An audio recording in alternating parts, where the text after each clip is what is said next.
what's up YouTubers? It's me again, Brian, aka Gamer55551, and I am back with a My 2 Cent Switch/gaming video for this week, where I take a look at some of the stories that came out for this week, or at least the ones I thought that were interesting, and give you my thoughts and my opinion about it.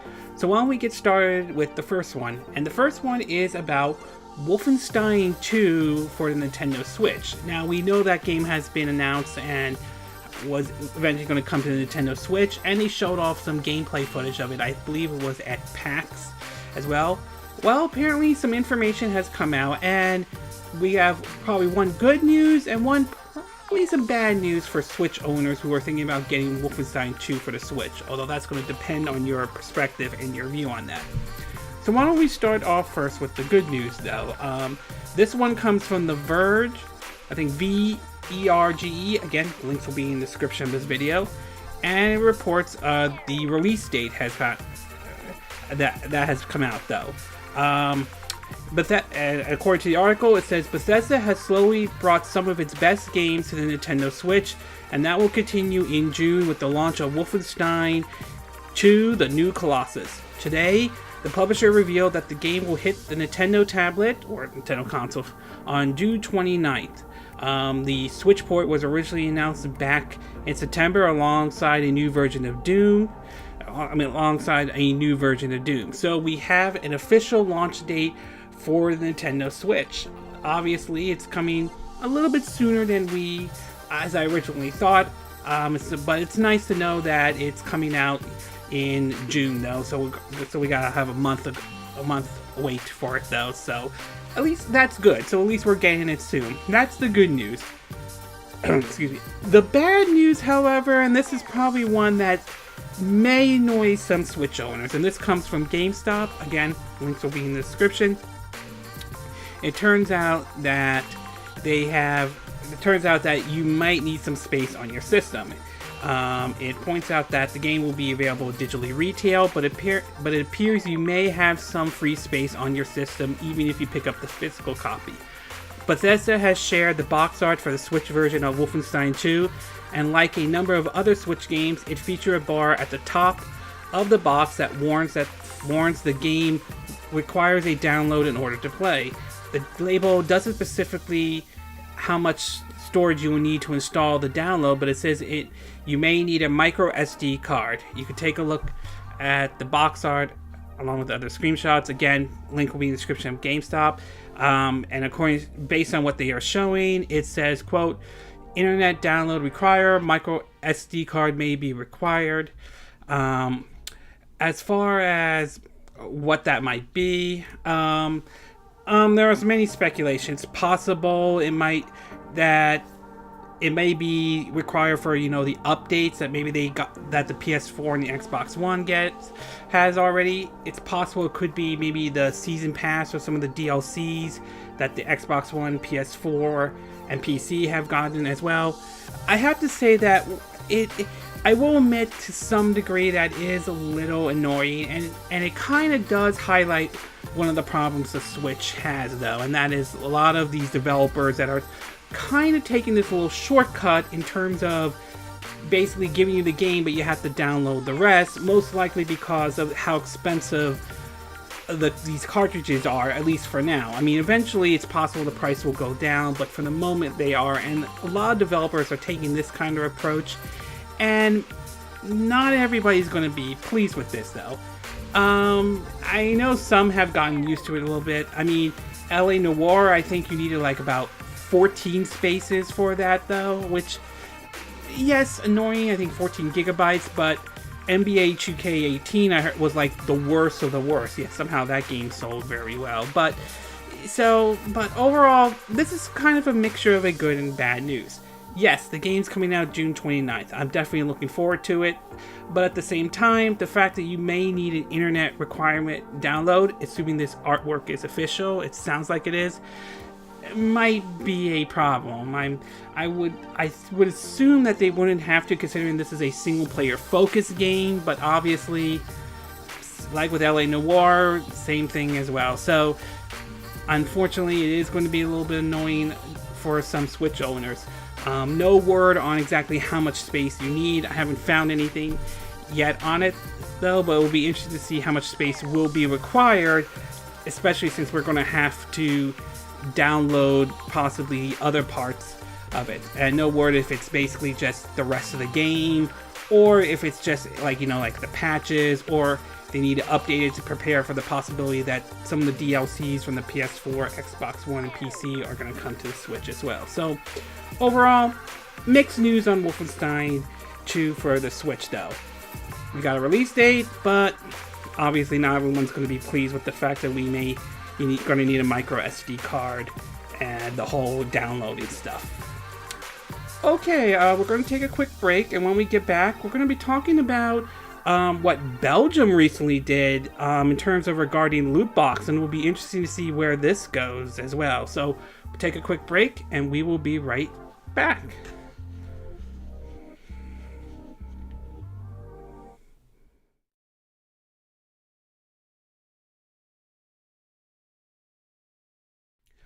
Okay, and we are back with part 2 of our video, and for this one we're going to be taking a look at what recently Belgium did in terms of regarding the loot box controversy. Now, I'm sure most of you are aware about the whole Star Wars Battlefront 2 debacle that happened, where there were allegations over EA's decision to put in loot boxes and create sort of a predatory practice where the only way to progress is by basically spending money, or basically hours or weeks and weeks on end of grinding, which sort of made it a bit unfair to a lot of people. And we all know how the PR nightmare went so bad that mainstream media picked it up to the point that Disney had to step in and tell EA to remove the microtransactions, and then they would consider putting it back. And the fallout, as several countries are starting to investigate whether microtransaction or loot boxes are considering gambling, to even Hawaii State Senator Chris Lee pushing a bill to try to make it, you know, considering it illegal for selling these kind of games to minors. From what I understand, the bill didn't pass, but we'll have to wait and see if it's brought up again. Well, it appears as though Belgium and possibly even the Netherlands may have made their first move in terms of regarding of loot boxes. From an article on Eurogamer, again, links are in the description, it writes, hot off the heels of the Netherlands declaring loot boxes are gambling and therefore illegal, Belgium had its say. The Belgium Gaming Commission looked at Star Wars Battlefront 2, FIFA 18, Overwatch, and Counter-Strike Global Offensive, and found only Star Wars was not in violation of the company's gambling legislations. And that's only because EA stripped out the game's loot box after its launch debacle, so they obviously dodged the bullet on that one, at say the least. It's determined that FIFA 18, Overwatch, and CSGO, Counter-Strike Global Offensive, loot boxes are a game of chance and so are subject to Belgium gaming law. Battlefront 2, at the time the investigation was concluded, did not have loot boxes, so escape unscratched. A statement from the Minister of Justice says FIFA 18, Overwatch, and CSGO were therefore illegal and demand their loot boxes removed. If they're not, the publisher risks a prison sentence up to 5 years and a fine up to 800 euros. When minors are involved, those punishments can be double, said the Minister of Justice. Belgium expressed a particular concerns about the impacts of loot boxes have on young people. It is often children will come in contact with such systems, and we cannot allow that. In fact, I think the Minister of Justice requests the Belgium Gaming Commission investigate video game loot boxes after the Star Wars blows up, given the importance of protection of minors and vulnerable players. This was very worrying, he said. So what's next? Well, apparently the Minister of Justice, if I'm saying that name correctly, yeah, the Minister of Justice, wants a dialogue with video games publishers and developers to work out who's responsible for removal of the loot box. An EA spokesman told Eurogamer the company welcomes the dialogues as we do not agree that our games can be considered as any form of gambling. Here's the full statement. We strongly believe that our games are developed and implemented ethically and lawfully around the world and take these responsibilities very seriously. We care deeply that our players are having a fun and fair experience in all our games and take great care to ensure games is marketed responsibly, including compliance with region rating system. We welcome the dialogue with the Minister of Justice on these topics, and as we do not agree that our games can be considered any form of gambling, though. Well, this is very interesting indeed. The fact that Belgium and Netherlands made the first move on this, it's going to be really interesting to see where other countries might take on this. And the fact that EA's comments, part of my language, that's utterly bullshit right there. I mean, seriously. You claim you care about the players after the backlash you pulled. Let us not forget this is the same EA that claimed they cared about the players after what they pulled with SimCity, and sort of blame them for the fact that they basically required the game to have an online internet connection when they could even have the servers up and running. And so for this to claim that they care about the players, I'm not buying it one single bit. And this is going to be really interesting to see how far this goes, because a lot of developers right now are probably going to be looking at this and are going to be very careful when it comes to putting microtransactions in their games, or if they don't put it in at all. And given how we've heard stories of how parents, some of the kids who maybe play some of these games end up asking their parents or to buy this stuff, to even hear reports of maybe a child taking a parent's credit card and spending up to $1,000 on this. So to me, it sounds like that the gaming industry in general is going to have to reevaluate this going forward, though. Either they find a way to implement it without trying to basically make it come off as a pay-to-win kind of situation, or they're simply just not going to have to put them in at all. I mean, the fact that it took a Star Wars license, not Middle-earth Shadow of War from WB Games that pulled this stunt, but the fact that it took this to really bring it up to this situation is pretty amazing, though. And quite frankly, EA is to blame for this, though. And I still stand behind the fact that if I were Disney, I would reevaluate your contract with EA regarding the Star Wars license, because this is not the attention you want. And after what happened here, I mean, it's going to be interesting going forward to see how other games are going to be impacted this, including FIFA with the whole FIFA pack and so on. So right now it seems that Belgium and Netherlands are doing something. Right now, from what I understand, England has not declared it gambling or legal, though. But we'll see how far this spreads. But one thing for certain is that the industry is going to have to be very careful now in terms of the use of microtransactions or loot boxes, though. And EA may have dodged a bullet with Star Wars Battlefront 2 because they took it out before this happened.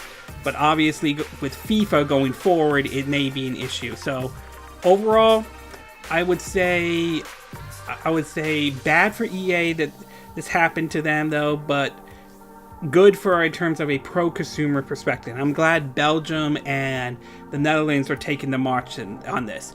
Hopefully this will be a wake-up call for the industry in general to reevaluate this. I mean, they didn't do anything with the video game violence, not until it got to the point where the government was going to step in and they had to do something about it with the ESRB, the Entertainment Software Rating Board. It's going to be really interesting to see how far this goes, and will it reach to the point where the gaming industry is going to have to figure out a way to regulate this and do this in a way that doesn't piss off the consumers like we saw with EA did with Star Wars Battlefront 2. So to me, from a pro-consumer standpoint, I think it's a good thing, though. But again, I'm pro-consumer, so I definitely like this approach. So good for Belgium and good for the Netherlands on this. Okay, we're going to take a quick break. When we get back, we're going to get to part 3 of our video, and that is Aulx System Works might be changing their stance on the Nintendo Switch. So we'll take a quick break and we will be right back.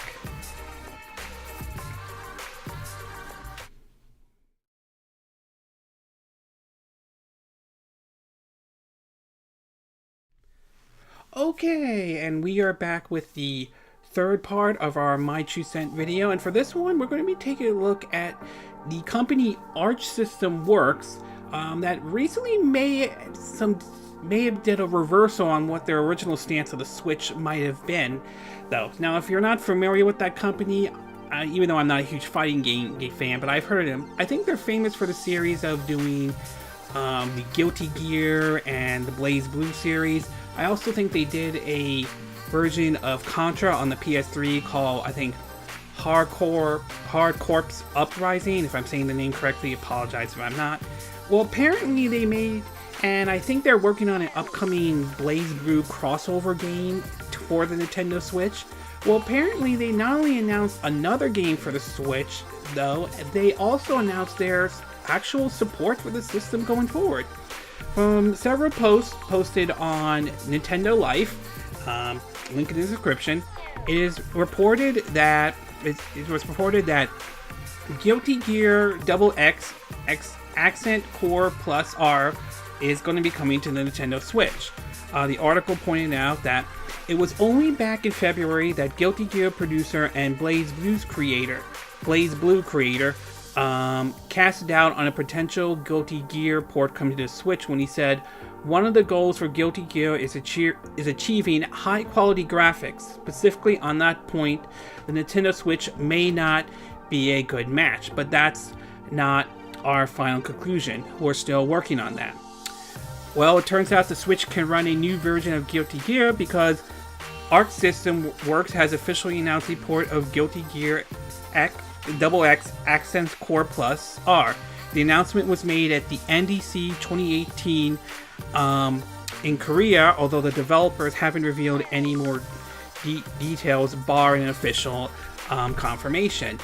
And then later on it pointed out that, and later on another article points out, following the announcement that it's bringing Guilty Gear X Accent Core Plus R to the Nintendo Switch, and along with Blaze Blue Cross Tag Battle still in development, Japanese fighting game powerhouse Aulx Works has confirmed via Twitter that it's planning to bring more titles to the handheld platform.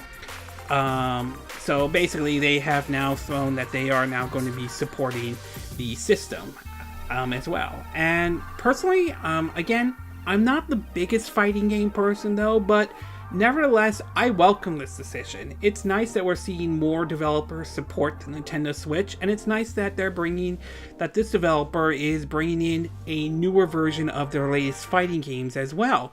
As far as, and not to mention, they are now going to actually support the Switch more, basically, if this is true. If that's the case, it will be interesting to see what other games they could bring to the Nintendo Switch. One possible one that I've been hearing a lot of people would like to see come to the Switch is Dragon Ball Fighter Z as well. Again, I'm not the biggest fighting game person, but I certainly would not be against that game coming to the Switch. Although there are some rumors going around that it might come to the Nintendo Switch, though there's nothing officially confirmed at this time if it will or not, though. So it certainly doesn't rule out that possibility. Not to mention, for what I understand, Dragon Ball Xenoverse 2 did sell well in Japan, so obviously Bandai Namco may be rethinking, maybe considering bringing that Dragon Ball Fighter Z over to the Nintendo Switch. It's very interesting that this company is Aulx Works is going to bring their newest game to the Switch, which is kind of, in some ways, a kind of a slap in the face to Capcom, which has, up to this point, their only support for the Switch has been Ultra Street Fighter 2, the Final Challenge, which is a port, Resident Evil Revelations and Revelation 2, again, a port, not saying they're bad ports, just ports, and Street Fighter 30th Anniversary Collection. Meanwhile, we have this company bringing the newest edition, if I'm saying this correctly, of the Guilty Gear series to the Nintendo Switch. So overall, very interesting that Aulx Aulx, if I'm saying the name correctly, Aulx System Works is bringing their games to the Nintendo Switch. Here's to hoping that it sells very well on the Switch, and who knows, maybe we'll see more support for them down the road with maybe some new entries or maybe some other games as well. Okay, we're going to take a quick break, and when we get back, we're going to get to our fourth and final part of this My 2 Cent video, and that's involving the Nintendo financial report that Nintendo just recently released. So we'll take a quick break, and we will be right back.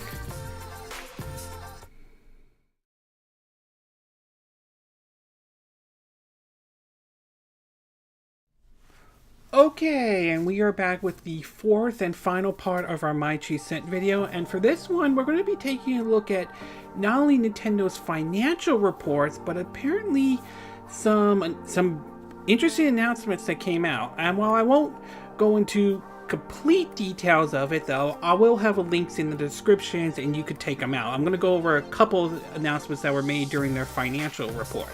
So we'll start off with the first one, and that is the sales numbers of Bayonetta 2 on the Nintendo Switch so far. And according to an article from Nintendo Life, which this was announced during a report in the wake of its most recent fiscal results, it shows that the Bayonetta sequel fared during its February release. According to the sell-through figures, I assume these are only physical copies only, since we don't have no word on the digital versions though, the Switch port shifted almost 400k units, 400,000 units, while the Wii U version didn't even break 300k back in 2014.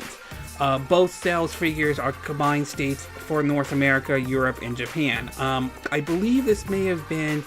okay, they're pointing out this is a total sell-through for the first 9 weeks after release. And overall, this is actually kind of impressive. The Switch version managed to outsell the Wii U version, although I'm sure the Wii U version has a different lifetime sale than the Switch version. But I do have confidence this lifetime sale of the Switch version would probably outdo the Wii U version. But if this is true, if what Nintendo's saying is correct, then this is actually very good. And obviously, probably announcing Bayonetta 3 with it will probably help boost the sale, as that hypes up the game even more and basically says, here, while Bayonetta 3 is in development, here's Bayonetta 2 if you missed out on it. So overall, good news for Bayonetta. I'm very glad the game did well on the Switch. Hopefully it will do more in the long run, and here's to hoping Bayonetta 3 does well when that game is released. It does give me hope on that one. So good for Bayonetta, that's definitely a good thing. Alright, the next one, and this was kind of a surprise announcement, is that Mr. Kimishima, who was the president of Nintendo following the death of Shigeru Iwata back in 2015, is now stepping down. Basically, a new person, Pokemon board member appointed as Kimishima steps down. According to the article, though, it says, and again, this is from Nintendo Life, links in the description. At Nintendo's financial report in Tokyo this afternoon, it has been announced that 68-year-old Kimishima, if I'm saying the name correctly, will step down in June after nearly 3 years as president of the company. He will be replaced by the board member of both Nintendo and the Pokemon company, Shuntaro Fukushia, Shuntaro Furukawa. Again, apologize if I'm not saying the name correctly, though. Basically, according to this, it says he joined Nintendo back in 1994 and has been outside director of the Pokemon company since 2012. He also assumed the role of managing executive officer, supervisor, and corporate analysis and administration division, and director of Nintendo since 2016. It's been reported in Nikkei, Nikkei, that he worked on the Switch sale and marketing plan, and that he previously spent 10 years working in Europe.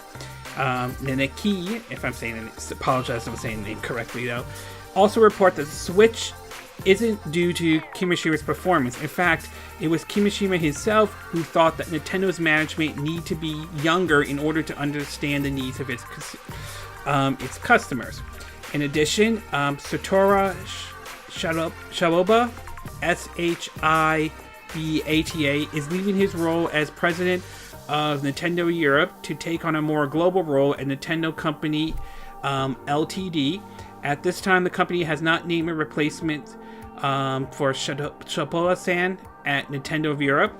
Nintendo has also appointed two new members of the board, Yosha Kasuma and Takasari Tensua, if I'm saying, again, apologize if I'm saying the name incorrectly, replacing older managements who are retiring.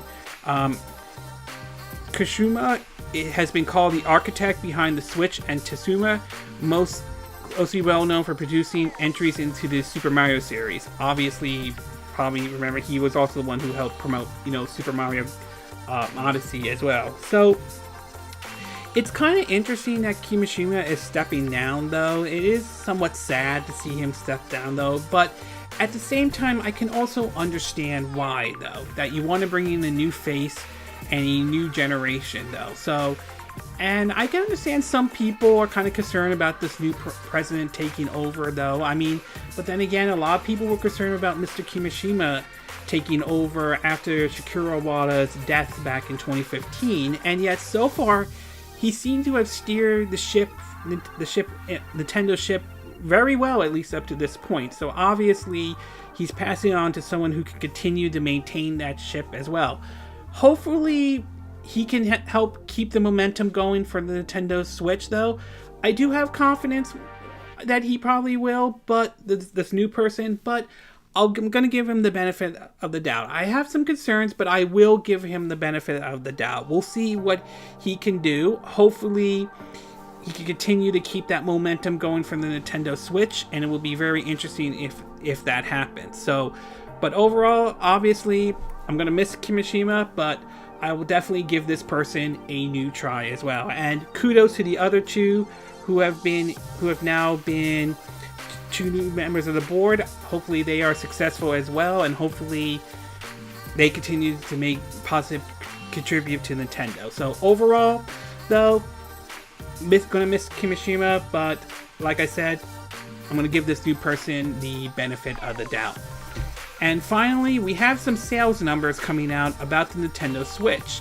And so far, it seems as though the sales numbers, at least according to Nintendo, has reported that the Switch has sold over 17 million units, according to at least what Bleeding Cool News. But according to one of their websites, it has pointed out that the sales numbers for the Switch, at least from hardware sale, as of March 31st, 2018, Nintendo has sold about 17.79 million units. So obviously at this point, it has surpassed the Wii U in terms of hardware sales, though. In terms of software sales, we're looking at a 68.97 million. Obviously, it's nowhere near where the 3DS is, which in terms of hardware sales, it has sold 72.53 million, while software, it's 364.89 million units. But given where the Switch is right now, it certainly is in a positive position at this point. And supposedly, if I'm saying this correctly, it looks like they're trying to push for, and according to this, and this is from Bleeding Cool, links in the description, Nintendo has said it would like to push on and sell another 20 million unit Switches by March 2019, which would be a massive increase on the already staggering number of consoles. The lineup this year, while includes Super Smash Bros., is looking a little better than last year. Obviously, we'll have to wait until E3 for information on that. So, as far as reaching 20 million goes, I have to say, if they could keep the momentum going, I think it is possible they could reach 20 million units, though. But a lot of that is keeping that momentum going and putting out games out there that will convince people to pick up the system, though. obviously they really want to try to get Pokemon out there and Smash Brothers, because I believe those could be big system sellers though, and if those games turn out to be good and they could push that out though, then I do believe that the system, they could reach 20 million, maybe surpassing the Xbox One, which I believe currently sat at 20 million at the time. As far as reaching the, say, the Wii, which the hardware sale for the Wii, which sits at 101.63 million units, or the Nintendo DS, which sits at like 154.2 units though, I have to say it's a little too early to tell if it's going to reach that though. I'm not 100% sure if it will, but we'll have to wait and see. Maybe it's possible it could reach those numbers, but I say it's still too early on that one. As far as the software goes, apparently right now Super Mario Odyssey remains the top selling Mario game so far, selling at about 10.41 million copies sold, followed by Mario Kart 8 Deluxe, a remake of a Wii U game, coming in second with 9.22 million, and at third, Legend of Zelda Breath of the Wild, selling at 8.48 million. Fourth, Splatoon 2 at 6.2 million. 1-2 Switch, whether you love or hate that game, selling 2.29 million. And the bottom ones, ARMS, Xenoblade Chronicles 2, and Kirby Star Allies. ARMS selling 1.85 million units. Xenoblade Chronicle 2, 1.31 million units. I heard that game did very well, so obviously that's got to be good for Nintendo and for the Xenoblade Chronicle series. Here's to hoping that it does well enough that convince them to maybe try to bring back Xenoblade Chronicle X, give that game a second chance though. And Kirby Star Allies selling at 1.26 million units, though, which I hear that makes it one of probably the best selling Kirby games so far. So overall, obviously this has definitely been a great time for Nintendo with the Switch. It certainly has turned the company around after the failure of the Wii U. Whether that momentum can continue or not remains to be seen. Hopefully it can, and hopefully that means other games, more games from them will be coming, and hopefully that means more third-party support as well. Supposedly, third-party developers seem to be happy with it. I mean, I think during one of the NPD sales that they showed, I think, at least under the Switch, though, I think Elder Scrolls V Skyrim continues to sell very well. I mean, seriously, a game released back in 2001, that continues to sell very well. So, overall, definitely good news for Nintendo. Obviously, they still have to keep that momentum going. We'll have to wait and see what E3 shows. Hopefully, it's exciting enough that it gets people to buy the Nintendo Switch. Although, if I had to take a guess what I think is going to happen in E3, and again, I could be wrong on this, but this is my guess, is I suspect that they'll focus heavily on Pokemon and Smash Brothers, since those are like the heavy hitters, and they probably want to get that out for this year.